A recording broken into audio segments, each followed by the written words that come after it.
Kevin Costner said that when the defining moment comes, either you define the moment or the moment will define you.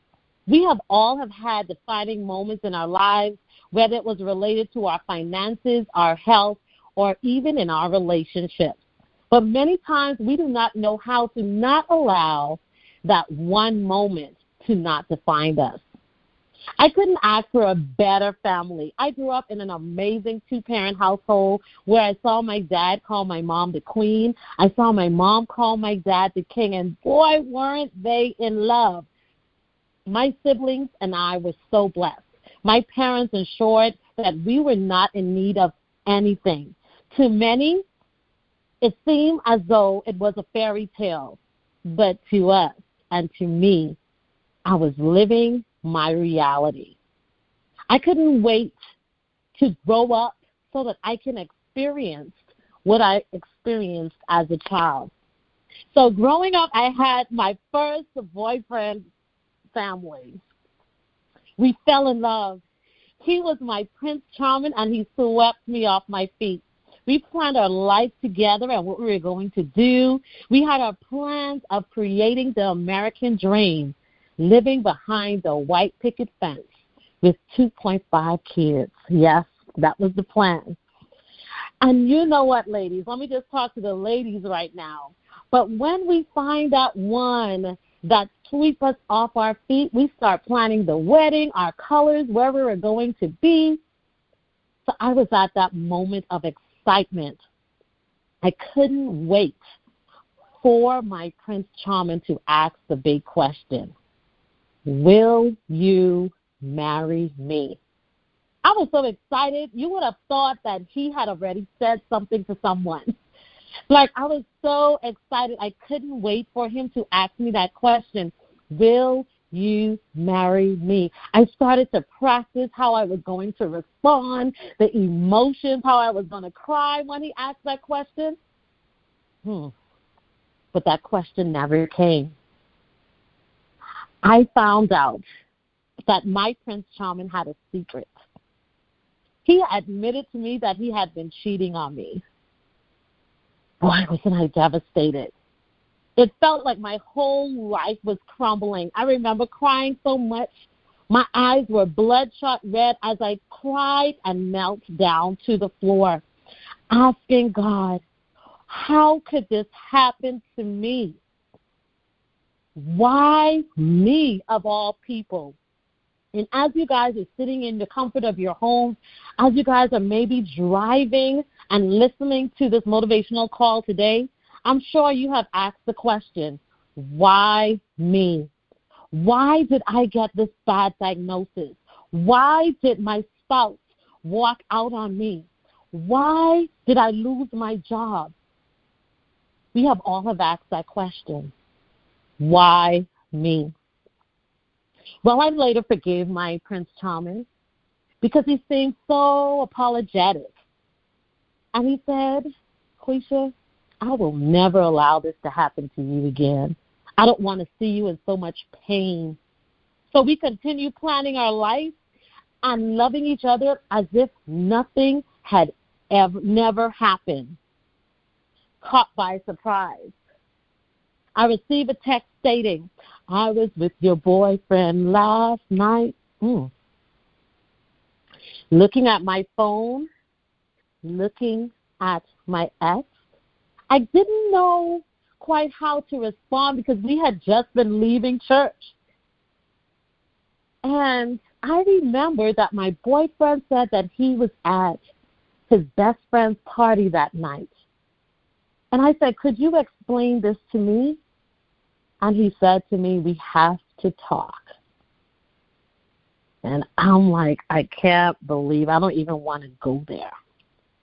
But my boyfriend of 4 years at the time had not only been cheating on me once, and I took him back. He not only had been cheating on me twice, and I took him back, he had been cheating on me 3 times. And every time he cheated on me, he took away a part of me. I lost my self-worth. I lost my self-esteem. I lost my self-confidence. The once confident woman faded away. I didn't know who I was.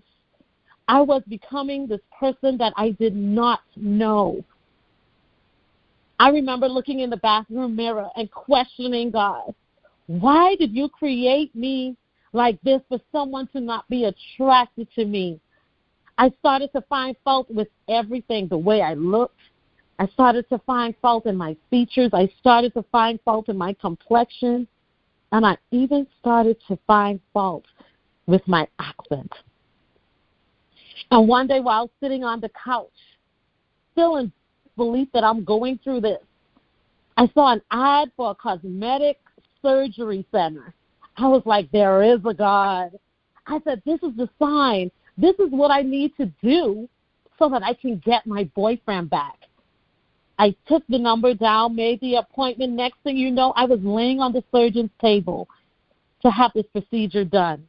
In my head, guys, I thought that once I had this surgery done, that I was going to attract my Prince Charming back. And to my surprise, the doctor awoke me stating, and I felt the shook on my shoulder. And he said, Miss Williams, you're going to have to get additional medical clearance. Because I was so heavily sedated, I didn't know what was going on, but I did follow the surgeon's orders, and I had to do a few tests, and I went to that medical doctor, and as he came into the room and he opened that envelope, and he said to me, Miss Williams, you have been diagnosed with uterine fibroids. I looked up at him and said, fibroids? Because at that point, I did not know what that really was. And he said that you're going to have to get a hysterectomy. Hysterectomy? That was not the answer that I was looking for. So I then went for a second opinion, and that doctor looked at the notes from my test and said, wow, Ms. Williams, you do have uterine fibroids. And in his words, he said, you're going to have to need total hysterectomy. I remember coming out of that doctor's office. I was in complete distraught. I said, what 26-year-old do not want to have children? I was stuck. The two things that I couldn't wait to experience was now at question. My now ex had cheated on me and living his best life. And here I am in the corner with the possibility of not being able to have children. So I was not going to stop. I went for a third opinion. And that doctor said to me, kiddo, this is what I do. You don't have to remove your womb. So after the removal of the fibroids, I began a long journey of healing, realizing now that when things change within you, things begin to change around you. I began hosting theme events at my home, started with about 8 of my girlfriends. That then grew to up to 200 women yearly attending my world-class events. And I said, there's something, I'm onto something. It was then that I started investing in myself and in personal development. And while going through social media one day, I saw a meme that said, the best investment one can give is the investment within oneself. So I started to invest in programs and connecting with other people who was operating on a higher level than myself. Those persons, like Andy, like Coach Cass, became my mentors and my coaches. And as I reflect on my life and I realize that life is going to happen, show up for your life family. But it doesn't matter what's happening around you.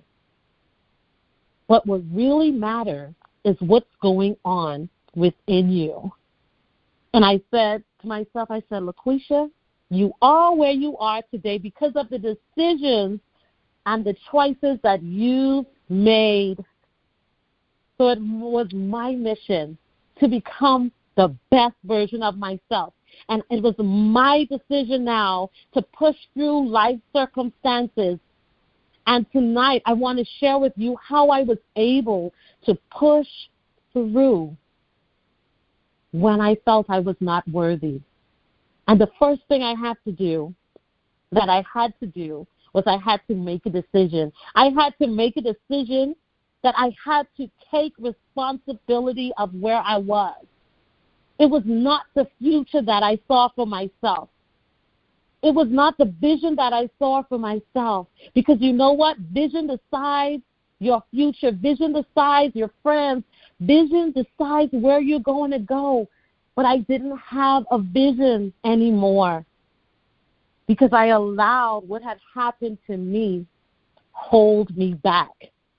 So I had to make a decision to take responsibility of my thoughts. I had to make a decision to take responsibility of my feelings and my words and my actions. And then I had to do this. I had to stop blaming my ex for what I was currently experiencing.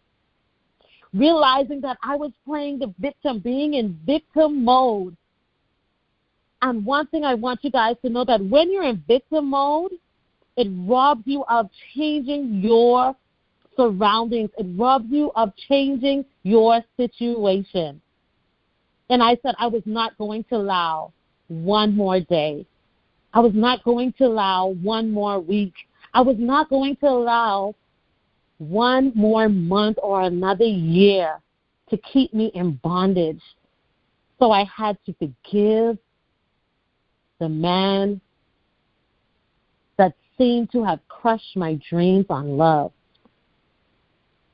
And once I realized that I forgave him, I was beginning to walk in freedom. But I realized that even though I forgave him, I did not forgive myself. So I had to go and look in the mirror and say, LaQuisha, I forgive you. LaQuisha, you are worthy. LaQuisha, you are enough. LaQuisha, you are here to do great things. LaQuisha, you are here to do amazing things. As I continue to say those things and make the decision to decide to change and shift my state, I began to walk in freedom. I began to feel freedom. And I was not committed to staying where I was. Knowing that I realized that it's not what's going on around me that really matters, but what is going on within me. And that I know that it wasn't going to take an overnight thing. Because sometimes you guys may be sitting in the comfort of your home, you may think, I just want it to happen. But it's going to take some time. It's going to take some progress. And once I realized that it was not going to be an overnight success, as long as I kept moving, as long as I took a step, I was getting closer to my goal. And my goal was progress. And I realized that small wins matter. That the small wins to loving myself, that the small wins to being comfortable with me, that the small wins of knowing that I am worthy of love and worthy of even loving myself, that it was going to take me to the results that I really want in my life. Then the second thing I had to do, that I had to raise the standards in every area of my life. I call it the Fabulous Five, because, I'm all girly. So I call it the Fabulous Five. Darren Hardy, in his book, The Compound Effect, calls it the Wheel of Life. So I had to look at these 5 areas in my life. And if you have your pens and notepads ready, I want you to write these 5 areas on your life that I had to evaluate to see where I was and where I wanted to go. And the first thing I had to evaluate was my faith. I realized that every time when I was out of alignment or out of purpose with God, that I was weak in my faith. And that was something that I had to stay in stillness and in solitude to share what does he want me to do and where does he want me to go. The second thing I had to also do and evaluate, I had to evaluate who I was spending time with. It was in that time of evaluation that I found out what was the power of association. That even spending that quality time with my friends and my family, and what didn't serve me, I had to let it go. So if you're not spending that quality time with your family and friends and those who matter, there's room for improvement, and there's always room for growth. The third thing I had to evaluate is my finances. Where was my money going? My mom once said to me, and my sibling, she always said this, show me your bank account and I will show you what you value. And I'm like, What I thought was going to be a quick fix, getting a surgery procedure done, was not the answer. So I started to shift my focus on the funds that I got back from my surgery. I ended up investing that into programs and coaching. The fourth thing I had to evaluate was my fitness. I was not exercising and eating the way that I should. And I realized that, LaQuisha, you only got one body. You have to treat this temple with respect and love. Then the fifth thing that I had to evaluate was I having enough fun in my life? So many of us are living an unbalanced life. Yes, I'm all for securing the bag, but so many people are losing their souls because they're securing the bag and working, going for the next thing, but not taking time to enjoy the blessings. It was not then until I started to raise the standards and move the needle in those 5 areas of my life that freedom began. The third thing that I had to do, that I said that I don't want to be mediocre. And laying in my bed one night, I woke up early morning, late night, and I heard an audible voice that said, "You are world class." And I was like, world class. So I started researching things that world class do. And when things started to come out in front of my mind, I started seeing it everywhere on billboards. At the hospital that I was, it said that this is a world-class hospital.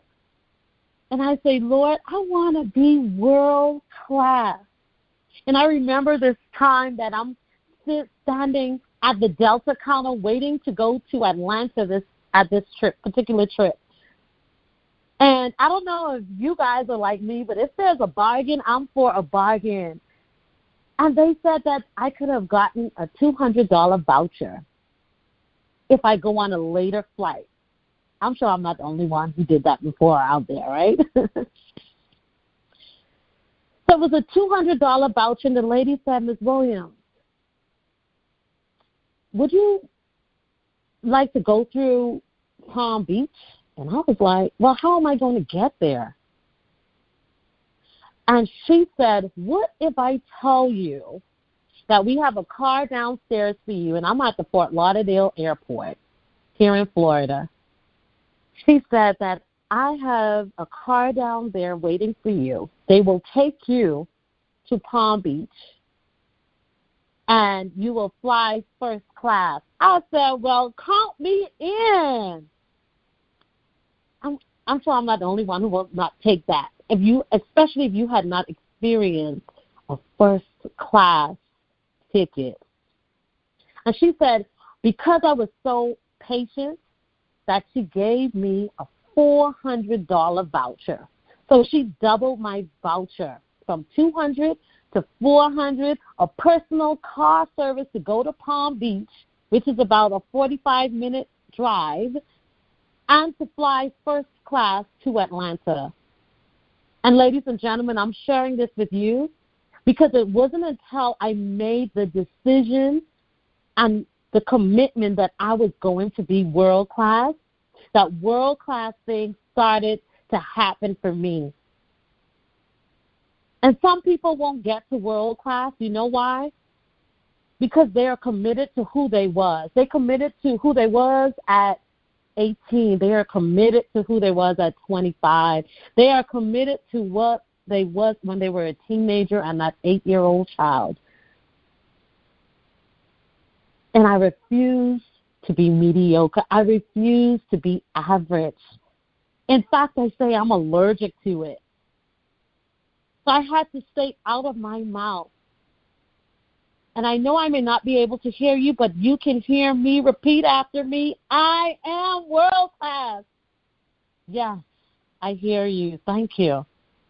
World class is a state of being. World class is a mindset. Once you decide to be a thing, everything rises up to meet that. I started showing up in the world differently. Because you see, being world class, you've got to become and be committed to becoming a better individual. And that's what it's all about. It's about seeing yourself as God sees you. As seeing yourself as you are worthy and seeing yourself that you are more than enough. So tonight as I leave you, I want you to know that in one moment, your life can change. In one decision, your life can change. In one opportunity, show up for your life, family. Your life can change. And in one impression, your life can change. It is that one moment when you are committed to being world class that can catapult you into a life you have never seen before. So I'm going to ask you this question. Don't you think it's time for you to meet the you have never met before? Yeah. Life comes down to that one moment. So let's take a review. You have to, 1, make a decision that you are not going to stay where you are, that you're going to take responsibility and not play the victim. 2, you've got to raise the standards in every area of your fitness, your family, your finances, and not forgetting to have some fun. And 3rd, you have to commit to becoming world class. I am LaQuisha Williams, reminding you tonight that success is an inside job. And in order to be successful, you have to become world class in all you do. Thank you.